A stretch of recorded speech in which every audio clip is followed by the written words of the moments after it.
Good evening. We're in Parashat Vayetse. Vayetse Yaakov מבאר שבע וילך חרנה.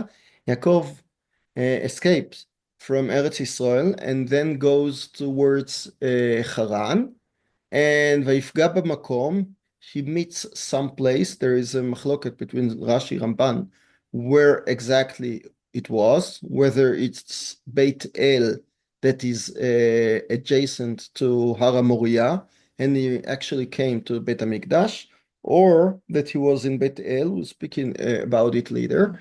And ויפגע במקום, וילן שם כי באה השמש, ויקח מאבני המקום, ויעשה מרעשותיו, וישכב במקום ההוא. So he slept that night, and ויחלום, והנה סולם הוצב ארצה, וראשו מגיע השמיימה, והנה מלאכי אלוקים עולים ויורדים בו. So he sees in his dream a big ladder standing in earth, and it stopped touching the sky, okay?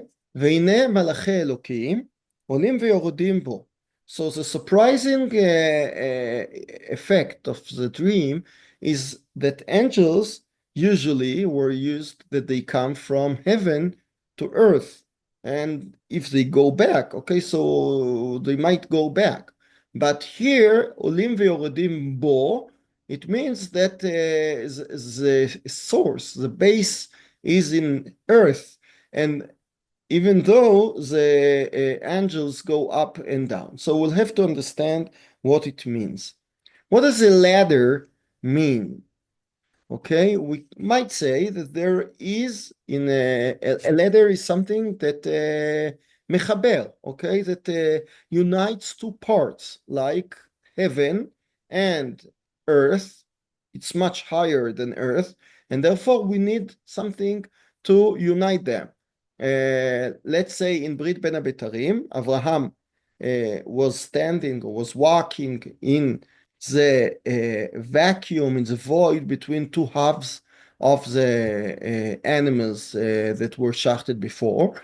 So there we didn't want to unite them. I am Abraham by standing and HaKadosh Baruch Hu with him are the uniting part, okay? We are a part of the covenant is to take the two halves from both sides and unite them together. Whereas when you talk about Shamayim Va'aretz, and we know from the very, very beginning, the opening pasuk of the Torah, Bereshit bara Elokim et hashamayim ve'et haaretz, and we spoke in the Hebrew Shiur actually on Shabbat about the problematic pasuk opening the Torah because we don't know how to translate it.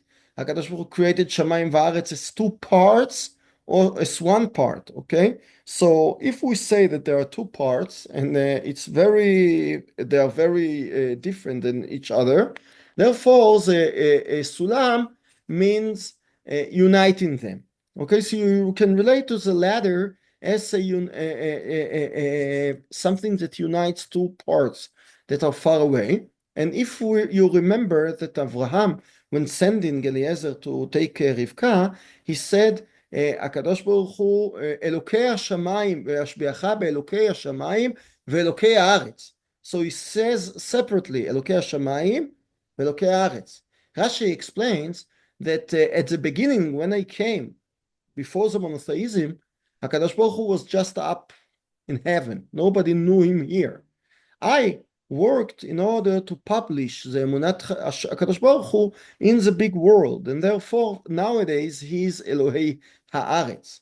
So we might say that the goal that Abraham started, but by uniting heaven and earth, Yaakov, the last one of the patriarchs, ends by uniting heaven and earth and heaven. So in this explanation, the ladder is used as a uniting part.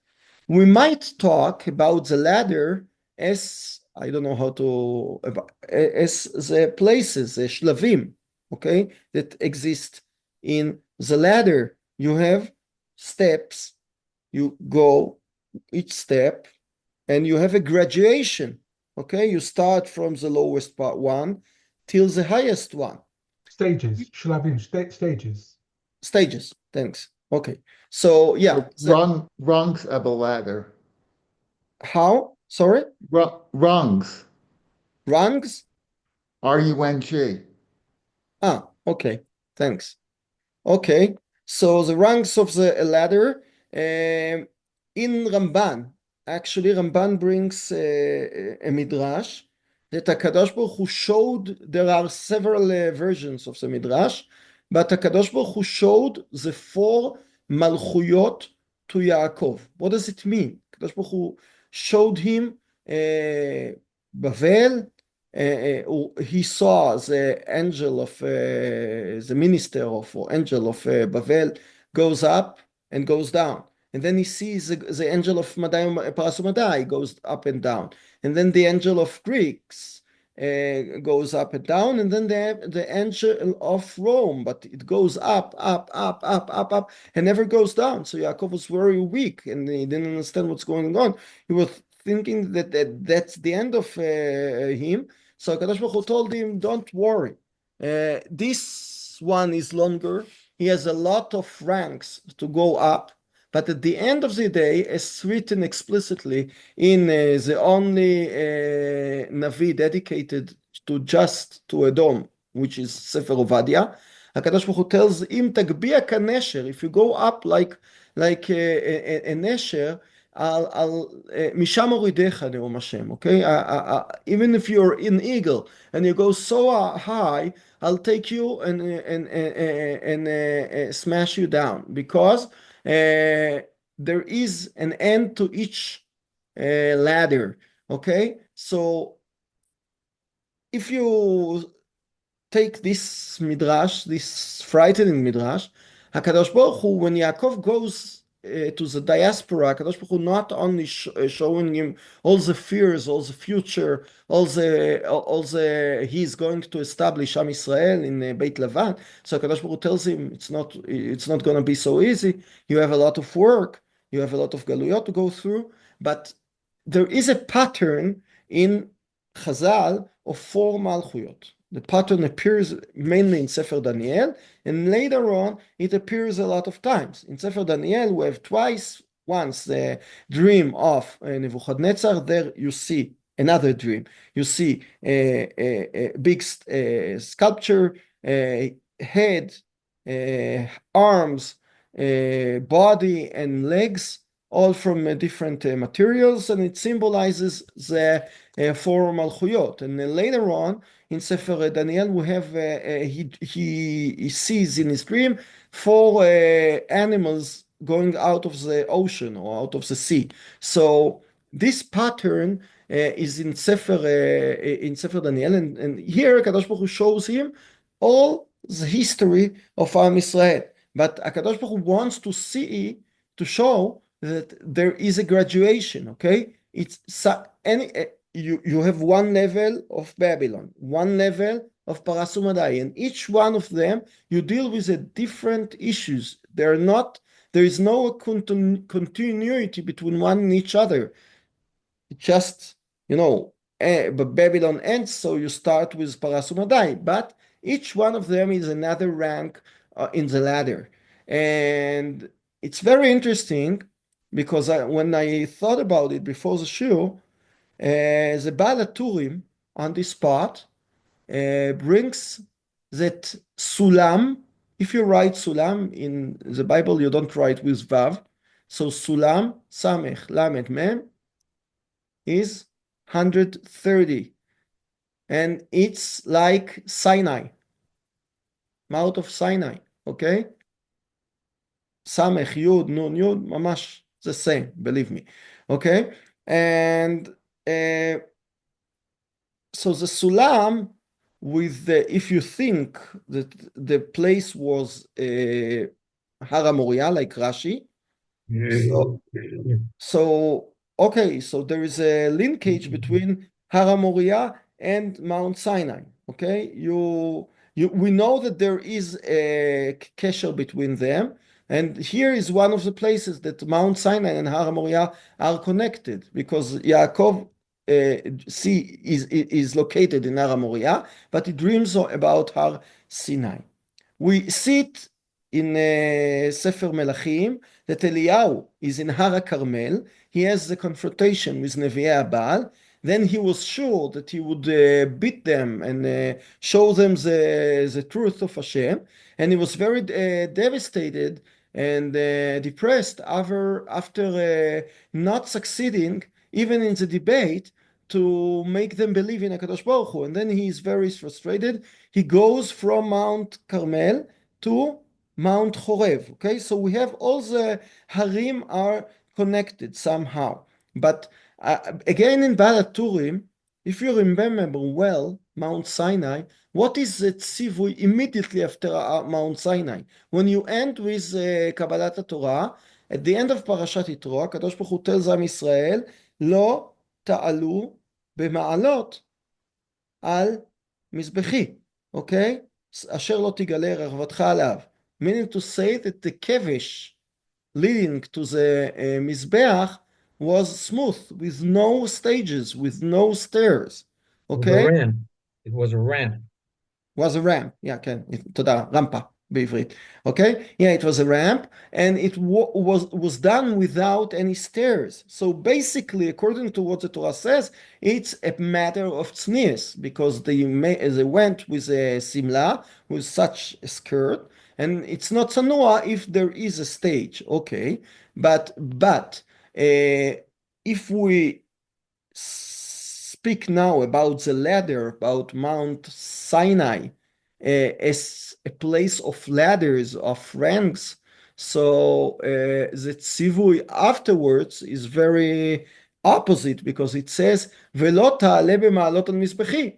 Okay, so you shouldn't use around the mikdash. You shouldn't use ranks. Okay, so I didn't decide what it really means, but just a point of thought that if you compare Baal HaTurim, Mount Sinai, and the ladder, and if you look at the ladder not as something uniting, but it's as ranks, as something, some stages, so you have to think what it means as a kesher to Mount Sinai.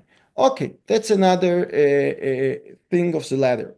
The third one is that in a ladder you always have yerida. When I moved to the neighborhood, I bought mitat komotayim Called a bunk bed. Bunk bed, yes. There is a way that the Brits say that and the Americans say that. Okay, so a bunk bed, and I built it with a makdecha, with a driller, okay, and you have to be very careful, because at the end, at the beginning, you see that when you press any rank of the ladder to the upper floor, you really feel that even the 7-year-old baby, when it touches it, it's a little bit lower. Okay, so you really feel what in any stage of the ladder, in any shlav, you have a little bit yerida. Okay, when you buy a ladder made of metal, you probably don't feel it, okay, because it's metal. But if it's a wooden, you do feel it a little bit, like a 1 millimeter. There is a kifuf, there is a bending in the wood towards the way up. Meaning to say Degel Machane Ephraim, one of the Hasidut leaders of the Nechet of the Baal Shem Tov. So he says that if every person has a Ratzov Veshov, we strive to go to the godless. We strive to go to Shlemut, to complete, to be at the top. Okay? When going to the top, we think that will be shleimim, nothing will be, we won't long for nothing, will be complete, and everybody will look at that jealously. But in any stage, we feel a little bit ktanim, we feel a bit nemuchim, we will feel a little bit that there is a way down a little bit. When we make a step towards the upper rank, we feel that we go down a little bit and we still have a way to go. And this is very important for our not just self-esteem, but to the complete experience of a human being, that never you are at the top. And even if you are at the top, you have always more to achieve.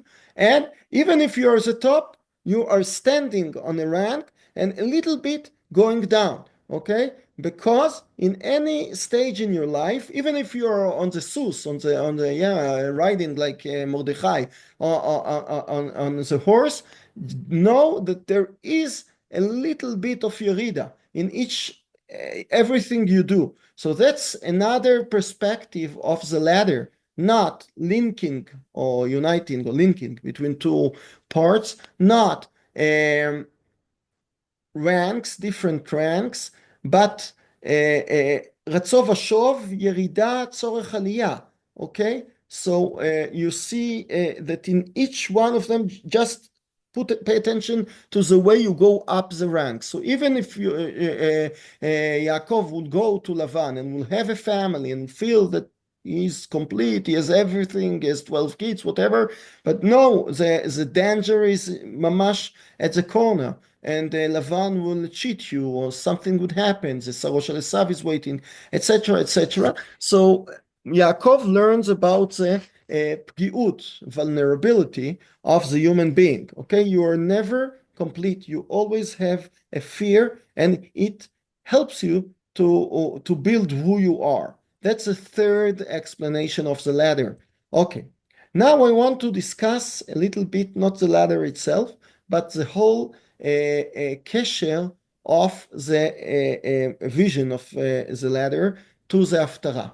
You know that Hosea is talking, the famous Haftarah of our parasha is from Hosea, and next week we'll read Sefer Ovadia, okay? Vayishlach is Ovadia, because in some Edot there are different minhagim for the Haftarah, but the main one is that we read the end of Sefer Hosea this week. Vayivrach Yaakov sde Aram, ויעבוד יעקב באישה ובאישה שמע. So first of all, it's very scarce that the Navi uses the patriarchs or even figures from the Tanakh mamash as an example. You won't find a lot of times that Yeshaya, Yirmiyah, you name it, or other Treasar, use figures, speak about Moshe Rabbeinu. They do speak a little bit about Pilegesh Bagivah. Hosea speaks about Pilegesh Bagivah. They usually, all of them, speak about adultery, about worshipping other gods, but they don't speak about figures. They don't speak about Moshe. David HaMelech in Sefer Tehillim sometimes does it a lot. Yeah, like you're always familiar with Perek Kuf Hey, Kuf Vav, Kuf Zayin. David speaks at length about the whole history, goes over it, talks about the Makot in different Seder, okay, to the Makot. He really relates to events from the Bible, and he reframe it or talks about it or extrapolate it or whatever. But in the Navi, unlike Ketuvim, we don't find many times that the Navi relate. There is one posuk, Habitu el Avraham Avichem ve'el Sarah techoleltchem, okay? But even then, you speak about, remember the figure of Avraham Avinu, remember the Sarah, but we don't talk about Avraham and Sarah. We don't talk about, think of the Akedah, think of the expulsions of Hagar. We don't relate to deeds of the Avot. We just speak, there is a figure, there's a first couple of the patriarchs and the matriarchs, okay, so they appear once. But Sefer Hosea, especially in our Haftorah, relate to Yaakov at length. ויברח יעקב שדה ארם, ויעבוד יעקב באישה, ובאישה שמר. And if you look well in the Haftarah, let's maybe בכל זאת we'll do it. Okay, just a second. Where is it? Here. Okay. You see it now, right? Yeah. So we have Haftarat, okay. ויברח יעקב שדה ארם, יעקב escaped to the field of Aram, meaning חרן, ויעבוד ישראל באישה ובאישה שמר. What does it mean? ויעבוד ישראל באישה, very clear. יעקב comes to לבן and says, אעבודך 7 שנים ברחל בתך הקטנה. But what does it mean, ובאישה שמר? So the Navi speaks at length about Yaakov consistency and about his ne'emanut to his wife, Rachel. Think of a person that loves a girl, wants to marry her out, and because of some reason, he has to wait 7 years. How many people will wait 7 years for a girl? Even a girl that he loves. Yaakov wants, and he does it twice, but never mind, even the first time, wants and waits 7 years for the girl, for Rachel. Remember a story, I don't know if you're familiar with the figure of Rav Nazir. One of the 3 Talmidim that Rav Kook had was one.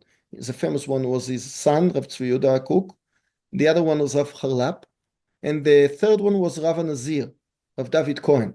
He was a Nazir, the Yerushalmi Nazir, and when he was young, he started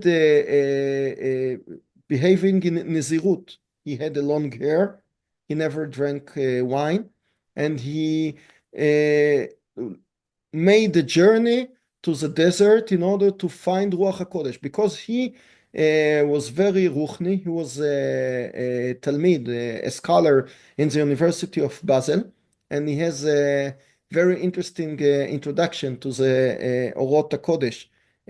He says that he was a student, and Rav Kook came because of the First World War. Rav Kook got stuck in England, and then he went to Swiss,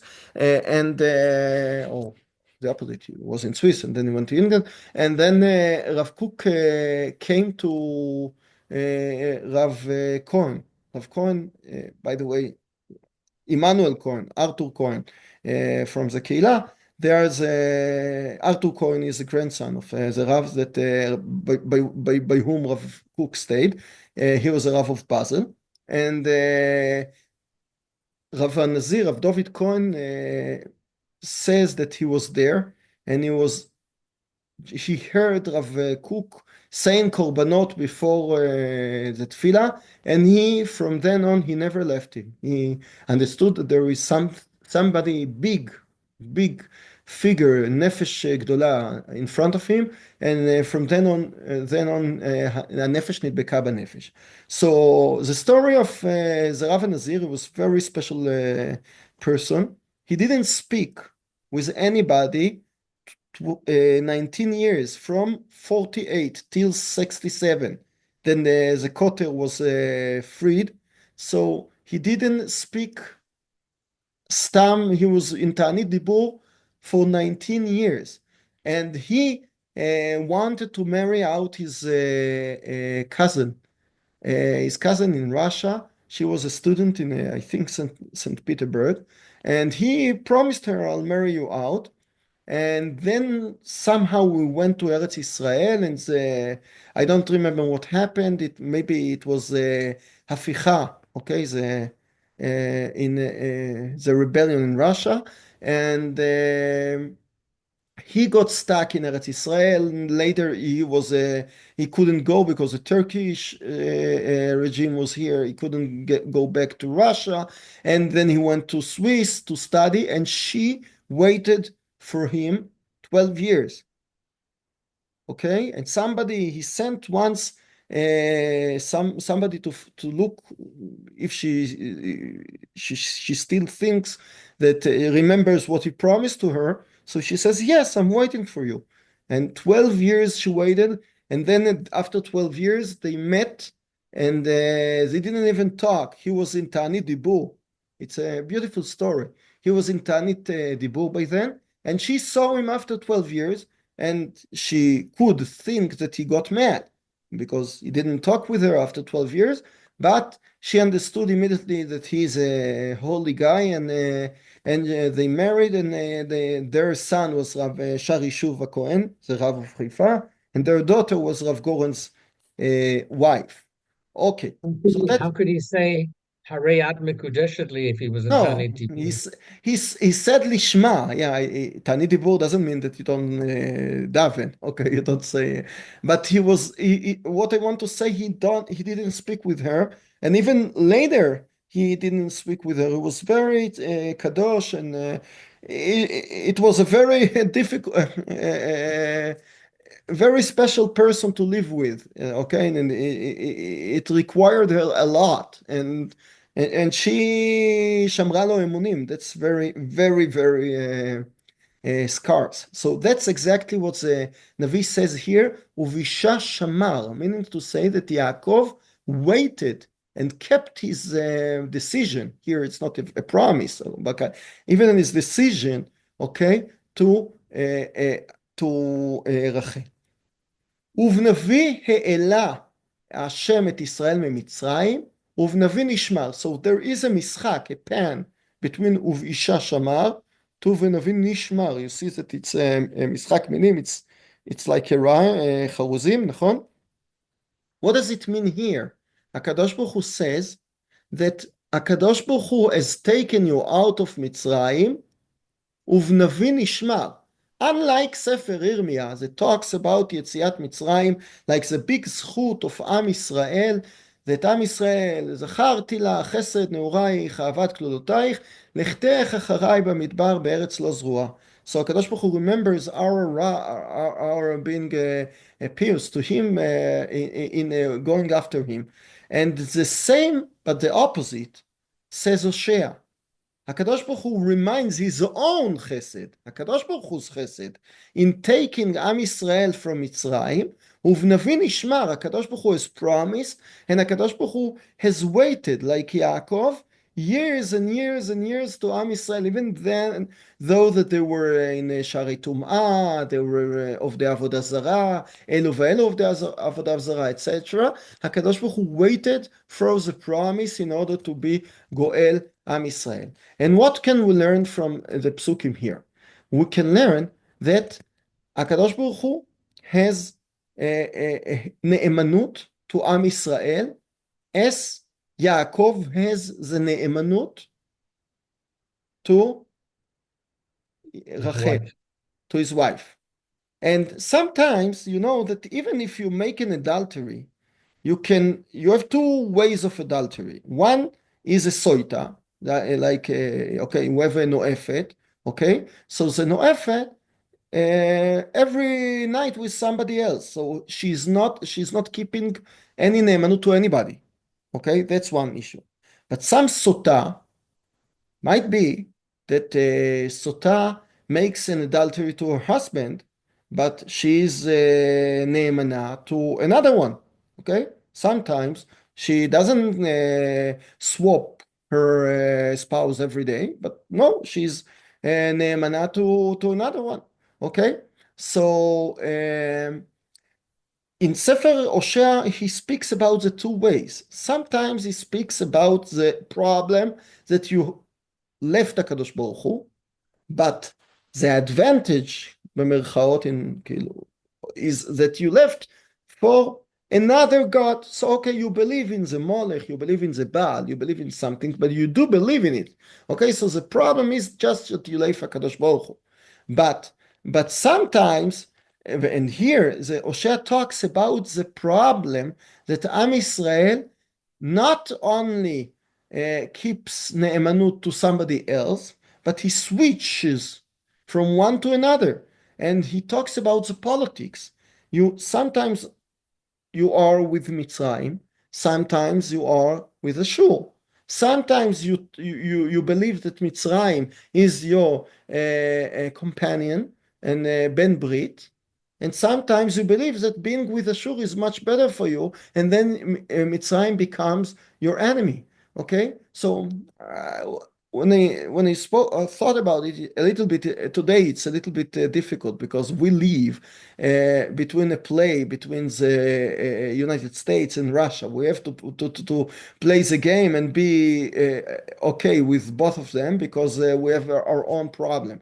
But basically, if you really think, if you live in a place in a world that there is one empire like Mitzrayim, and you believe and you make britot, you make conventions with Mitzrayim, so go with it and don't be like a zonad that go from one place to another. And the Navi speaks about it a lot of times. You cannot be. If you prefer Mitzrayim, go with Mitzrayim. If you prefer Ashur, go with Ashur. So that's a reason why the Navi uses Yaakov as a figure, and he takes the whole story of Yaakov in Haran as a story not only of escape, not only of a diaspora, not only of going out from Eretz Israel, not only even of a story of establishing a family, but as a story of consistency, of believing in what you really love, in what you really believe.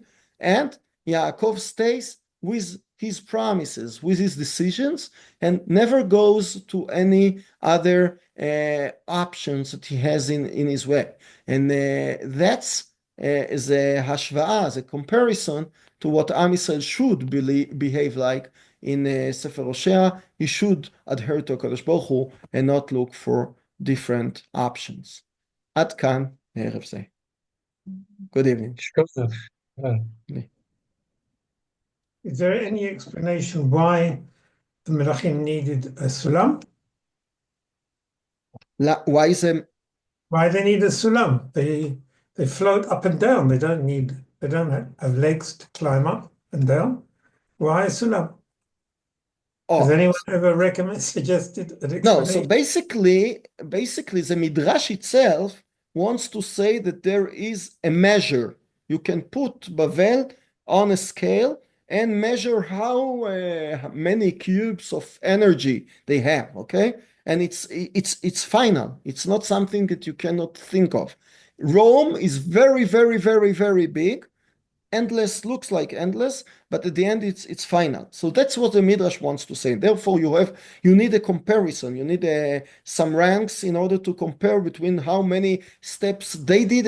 So the letter is needed, just for the scale. Okay, okay. But what I wanted to say that there is no sequence between Bavel and Paras and Yavan and Rome. That each one of them is Keilu separately, and therefore there is a sulam symbolizing that each stage is separate. Each stage is disconnected from. It doesn't matter how many ranks you have gone through, but you still have more. Okay, so you might look at a sulam like linking object. And you might look at the sulam like a scale, like something that, on the contrary, בדיוק להפך, is divided into units, is divided into stages, and is separating. There is no sequence. It's not like a ramp, okay, that you have there a sequence. Okay. But as I said, I didn't finish thinking of all what does it mean exactly between Sinai and Mount Har Moriah. So what's a comparison and the things that they are not compared? What does it mean? So Bezrat Hashem for the next time. Shukra. לילה טוב.